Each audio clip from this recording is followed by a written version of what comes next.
রমজান মানেই রহমত, মাগফিরাত আর নাজাতের মাস। আর এই মাসে রাতগুলোকে ইবাদতের আলোয় আলোকিত করতে আমাদের জন্য বিশেষ উপহার হল সালাতুত তারাবি বা তারাবি নামাজ। কিন্তু আমরা কি জানি এই নামাজের গুরুত্ব আর ফজিলত কতটা গভীর?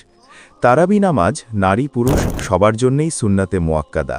রাসূলুল্লাহ সাল্লাল্লাহু আলাইহি ওয়াসাল্লাম নিজে এই নামাজ পড়েছেন এবং সাহাবায়ে কেরামকেও পড়তে উৎসাহিত করেছেন। সহিহ বুখারীর একটি হাদিসে এসেছে, প্রিয় নবী সাল্লাল্লাহু আলাইহি ওয়াসাল্লাম বলেছেন, যে ব্যক্তি ঈমানের সাথে সওয়াবের আশায় রমজানের রাতে কিয়াম করবে অর্থাৎ তারাবি পড়বে, তার পূর্ববর্তী সমস্ত গুনাহ ক্ষমা করে দেওয়া হবে। অর্থাৎ সারা দিন রোজা রাখার পর রাতের এই দীর্ঘ ইবাদত আমাদের পেছনের সব ভুলের জন্য মহান আল্লাহর কাছে ক্ষমা পাওয়ার এক অনন্য সুযোগ। তারাবি নামাজের বিশেষ বৈশিষ্ট্য হল এতে পবিত্র কোরআন খতম করা হয়।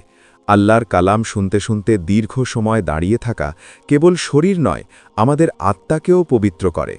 গুনাহ মাফ, প্রতি রাতেই মুমিন বান্দা গুনাহ থেকে মুক্তি পায়।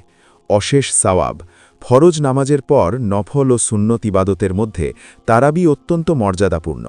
ধৈর্যের প্রশিক্ষণ, সারা দিন ক্ষুধার্ত থাকার পর রাতে দাঁড়িয়ে দীর্ঘ সময় নামাজ পড়া আমাদের ধৈর্য ও সহনশীলতা বৃদ্ধি করে। আলসেমি বা অবহেলার কারণে এই মহা সওয়াব থেকে নিজেকে বঞ্চিত করবেন না। হতে পারে এটি আপনার জীবনের শেষ রমজান, তাই আসুন একাগ্রতার সাথে তারাবি আদায় করি এবং আল্লাহর নৈকট্য লাভ করি।